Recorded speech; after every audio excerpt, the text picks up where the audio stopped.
Welcome back. I'm going to continue with a few more questions for Tirtha Maharaj.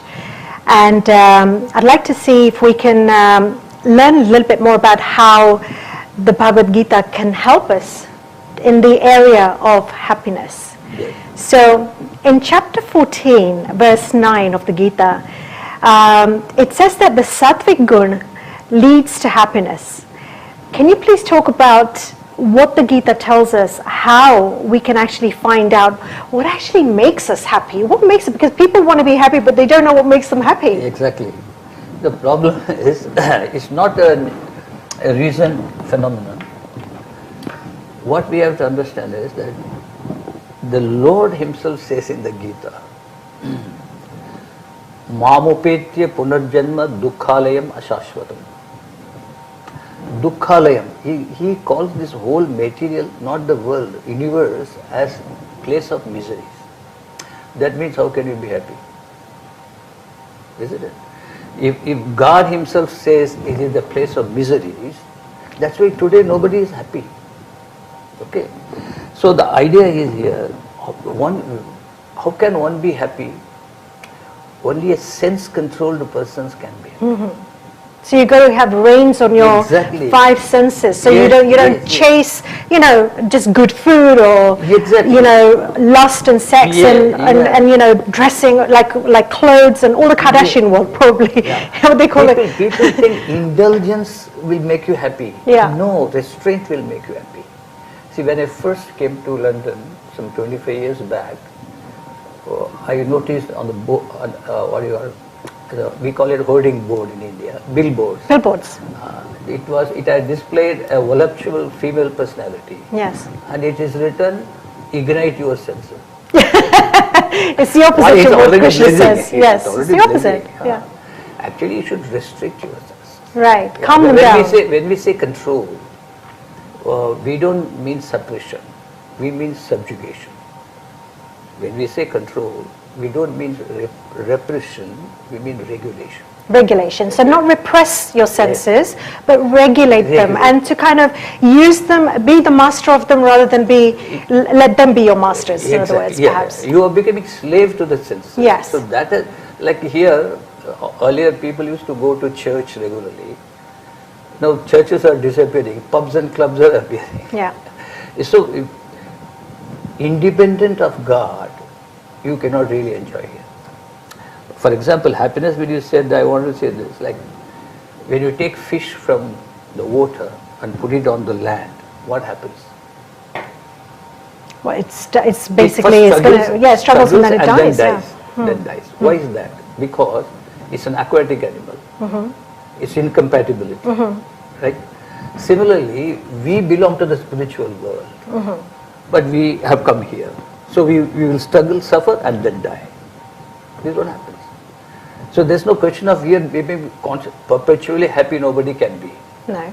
I'll give you another example. Mm-hmm. Camels eat thorns, right, in the desert area. Their food is thorn. And the thorn pierces, sometimes cuts the tongue. So it still eats and thinks I'm enjoying. Actually, it's eating its own blood.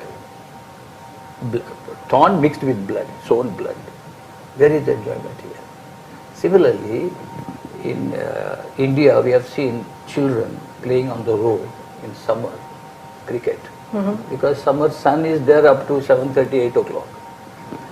So when the mother calls the son, you come and take to study. She said, no, mommy, I'm enjoying. I noticed the boy's face. He was genuine when he says that. But she came and gave one hot slap and took him in. She said, come on, sit and study. Now, why did she do that? Because when he says I'm enjoying, that enjoyment is an ignorance. Because if he doesn't take to studies properly, he will fail the exams, and his future will be miserable. It's that material thing. Same thing if you apply here. Yes. Because you are the spirit, soul, and not the body. Unless you come back to that eternal situation, you cannot be really happy. So I know you're not saying this, so let me see if I can draw out of you the answer to the question, which is, I understand that it's not possible to be permanently happy, continually happy all the time. But as human beings, we can't move into something of a higher aspect of what's available. We can't move into the higher thinking unless there is something that we are at least satisfied with here, at least there's happiness, because otherwise you're just struggling all the time. So are you saying that it's, people are just going to be, you were just doomed to be miserable down here, or are you saying that there's a way to be happy? There is something. What is that? No, but that if you accept, then only you can okay. So the acceptance is, you become Krishna conscious, instantly you become happy. Right. That is, you first of all, what you do is that you start chanting the name of the Lord. Okay. The jap. Yeah. Start to get into the methods in the slow way. Since last 50 years. Yes. Okay. You chant, the chanting of the holy names of the Lord. Yes. Will make you instantly happy. I'm honestly, because I've practiced and I'm telling you. Right. It's not academic understanding. Yeah. So actually, unless you have experienced something yourself, you can't express properly. Sure. Okay. So I've experienced this. I've been chanting for last 25 years, more than that in fact. So the moment you take to chanting, all your anarthas will go. Tell me about your experience of chanting personally. How do you experience that? Yeah, actually, like I'm saying, I'm quite happy here. I'm now 77-year-old guy, but since last 30 years when I started chanting, no day you would have caught me in a sorrowful mood, all the time. So it makes you peaceful. Yeah, peaceful and energetic. But then what you have to do is, first of all, to purify your consciousness, you'll have to come out of 4 major sinful activities. Okay. Well, I may spell it out for you, but then I don't know how others look at it. Right. They may consider sinful or not. Right. That I'm not. Since you asked me this question, I'm making it clear. Okay. So a sinful man can never be a happy man. A sinless man can be a happy man. So especially the 4 major sins are dutam, gambling, panam, intoxicants, striya, illicit physical relationship, and suna, animal flesh eating. So gambling, drink or drugs, and being overly dependent on them, having illicit affairs. So we say stri, which means woman, but I think it's the other way around as well. Women are involved in that act. So let's assume that women and men, so it's basically illicit affairs. Okay, so that's and animal flesh eating. And meat. Yeah, these 4. If anyone is indulged in any of these 4 or all the 4, that person will be miserable. First, you have to come out of that. But after coming out of that, and if you start chanting, the result is instant. Yes. So and then let me clarify. When we say gambling, it starts from video games. Up to the race horse. But it's addiction, right? Addiction of any sort, essentially, what you're referring to. So whether it's anything which takes you... mentally agitates you. Yeah, anything that absorbs you to the extent where you've lost a sense of who you are. That could be anything, drink, drugs, whether it's video games or anything that you're addicted to. Up to the race horse, the betting on race horse, all that. Gambling, etc. The panam intoxicants, it's not merely beer, gin, whiskey, rum, brandy, drug. It also includes coffee, tea, any form of tobacco. Again, addiction. Again, addiction. Morning 7 o'clock, if you don't get your cup of tea, you are mentally disturbed. Right. You can't concentrate on anything. But it's not required. Like I don't take tea, coffee. It didn't disturb me. No. So anything that disturbs you, the addiction has to be given up. And what about people? People that disturb you? No, that is different. Because that's my not addiction that you can get rid of. Can you though? Yeah. Can you? Because if you have people with whom you have relationships, you're bound family-wise, or family work relationships. Sometimes people don't have it. Like they feel they don't have a choice because they have to show up in that environment every day, and they may not necessarily have the same level of connection or ability to, not everybody's at the same level, right? So some people may not gel, may not connect, and some people may actually want to dominate other people and control them. So in those scenarios, how do we how do we use the Gita for helping us? You know, in Indian situation, I told a gentle lady, she said, many people barge into my house. Yes. So I said, no, don't stop them, let the girls come. She was a college girl. When the moment she comes, you tell your friend, like, come on, let's go to the temple. Then she will stop coming. You see, the more... Get them to do things they don't enjoy doing. Yeah. And but that's a little bit of like a trick. Okay, that's a little strategy. Yeah, that's a strategy, just a strategy. You see, the moment you start speaking about Krishna, the moment you start speaking about spirituality, they will say that a couple of days later they will stop coming themselves and disturbing. Good. Yeah, first of all, you have to be convinced. You should first of all become Krishna conscious. That is it. You stop eating meat. You stop eating meat. You see, like if I say, people will say, oh no, this is a sadhu guy. It is their habit of saying all this. No, Pythagoras. You can go to the internet. Pythagoras, that Greek mathematician, he said, as long as men massacre animals to eat their flesh, they cannot help killing each other. That's exactly what is happening today all around the world. Right, right. So whether you accept it as a sin according to me, according to our scripture, or even if you give your ears to this gentleman, Pythagoras, it's one and the same. It creates in you unwanted passion, you see. So, Dyutam Panam Striya Suna Yatra Adharmaha Chaturvida. They are called irreligious principles. It is in the Bhagavad Purana. Right. So these are the things that keep you from being aware, realizing your who you are in a deeper essence, and also what your purpose is. But I do find that as somebody who's a very, very avid practitioner of yoga, I also teach it. And I've found even in the last 10 years that there's more and more people in the West who are looking to really striving to become, they call it vegan. It's not.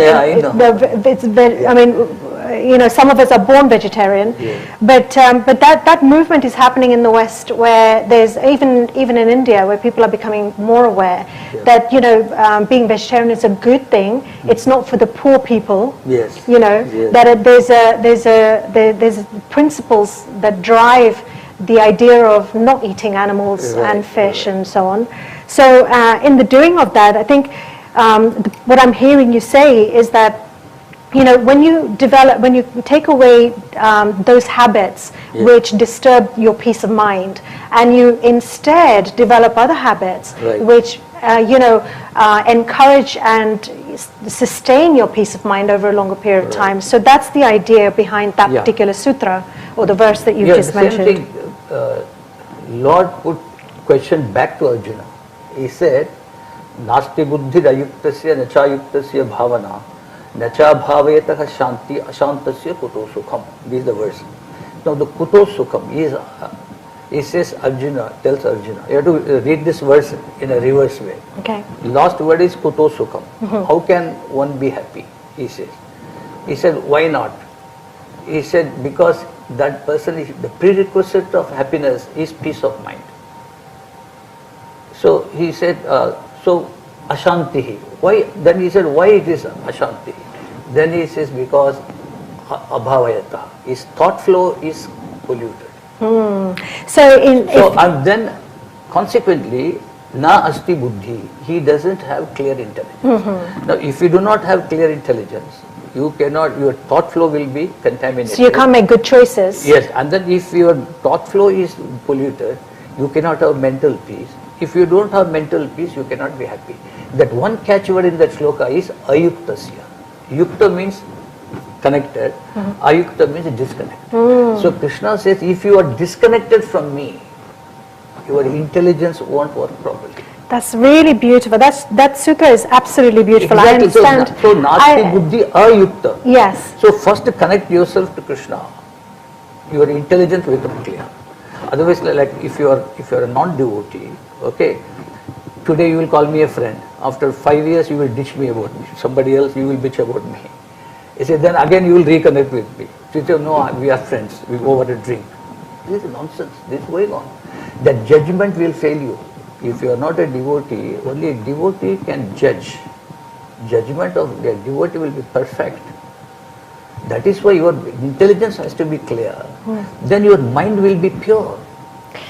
You know, Maharaj, I understand what you're saying, but I'm thinking of the people that are not quite at that place where they're willing to accept Krishna as Bhagwan, if you like, you know, the all-pervading being or power. Yeah. Let's say it's okay if they don't do that, but as long as they begin to understand that if they want to be happy, they better make good choices and create good habits, and actually ditch those habits that are creating the vrittis, you know, the chitta vritti, the disturbance of the mind. So, you know, that's probably enough as a platform for people to begin. To start with, you come out of these 4 major sins. Yes. Okay.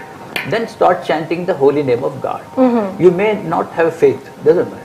Why is this? Suppose I had migraine, okay, then it was cured by some medicine. Yeah. Now, you have migraine. You don't have to believe in the medicine, but the medicine will do its job, right? Yes. Medicine administered will do its job. Exactly. Similarly, the moment you start chanting Krishna's name, chanting hear his names, he will start working in you. Right. Yes. So without his help, my point is this.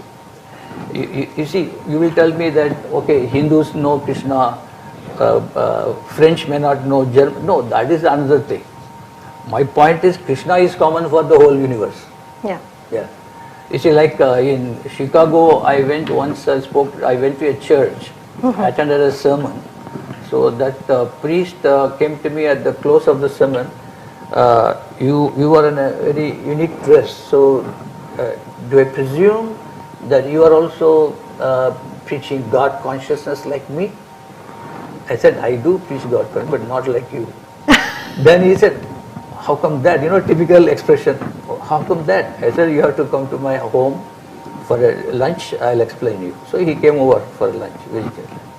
So we talked, and he raised this topic.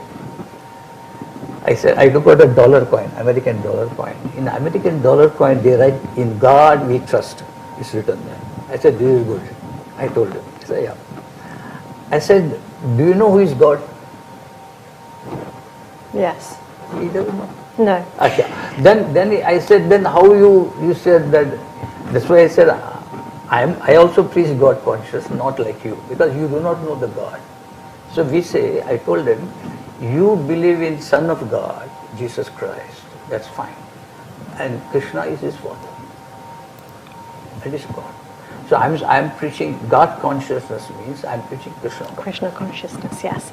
So, you know, the program's about to come to an end. I have a whole lot of other questions for you, but I think we will really end on that note. Can you just repeat the verse that you mentioned just now regarding Shanti, Ashanti, and Yukta, Yukta? Yeah. Na asti buddhi means this intelligence is not clear. Nasti buddhi. Ayuktasya. Ayukta one is disconnected from me. And nacha ayuktasya bhavana. Bhavana means thought flow, meditation on Krishna. It is not possible if your mind will not have that power of concentration if you are detached from him. So if your mind, the thought flow is polluted, then you cannot have mental, because you will be strategizing. Beautiful. Scheming. Beautiful. I'll finish this guy, I'll do that. Work on peace and happiness will come. Don't work on happiness, work on being peaceful. Yeah, so perhaps that's peace is the prerequisite for happiness. Great. So a little bit more time, I think we can fit in maybe a couple of questions. Can you explain the difference between Brahman and Atman? Yeah. See, Brahman, since the creation of this universe, there existed 2 classes of spiritualists. One is personalist, one is impersonalist. Impersonalist means those who do not believe God as a person. Okay? So they believe that ultimate reality is a formless entity. Like even Buddhism says that, Jainism says that, Judaism says that. Yes. Yeah. So that ultimate reality which is abstract, they call it Brahman. Whereas the personalists, they say no, the ultimate reality is a person. Okay, so Krishna says in the Gita, what they call Brahman, the abstract absolute, he says, Brahmano hi pratishtaham. I am the basis of that Brahman. You see? In the Gita, it is very clearly said. So therefore, Krishna, the Brahman is kind of something subordinate to it. The Vaishnavas don't deny, they only say it's an impersonal aspect of God. And Atma is the atomic individual consciousness, right, which is a portion of Krishna. right. Like Krishna is blazing fire, we are the spark coming out. Right. So God, Atman nice. and Brahman. Beautiful. And Krishna is supreme Brahman. That is because he is the basis for the Brahman. Okay. Very nice. So for someone who's struggling with not having enough money, I want to talk about what teachings might help somebody like him. So for example, you know, I've heard people who are in such a situation, you know, very stressed, and you know, I've heard some people actually say something like, yeah, you know, it's learning about the Gita and all the rest of it is great for people who are rich and who've got the time to spend on understanding all of this. But you know, Kuchaila was not, he's a poverty-stricken man. Kuchaila means dress. Who means torn dress, you know, torn everywhere. Of course, these days I find a gentle lady, young lady came out of Mercedes car, but her jeans torn everywhere. That's a fashion. That's the current fashion. I was surprised initially. First time when I came, I was shocked. Yes. Yeah. So the poverty-stricken person like Kuchaila, he was Krishna conscious, and Ambarisha Maharaja, he had tremendous opulence because an emperor of the whole world.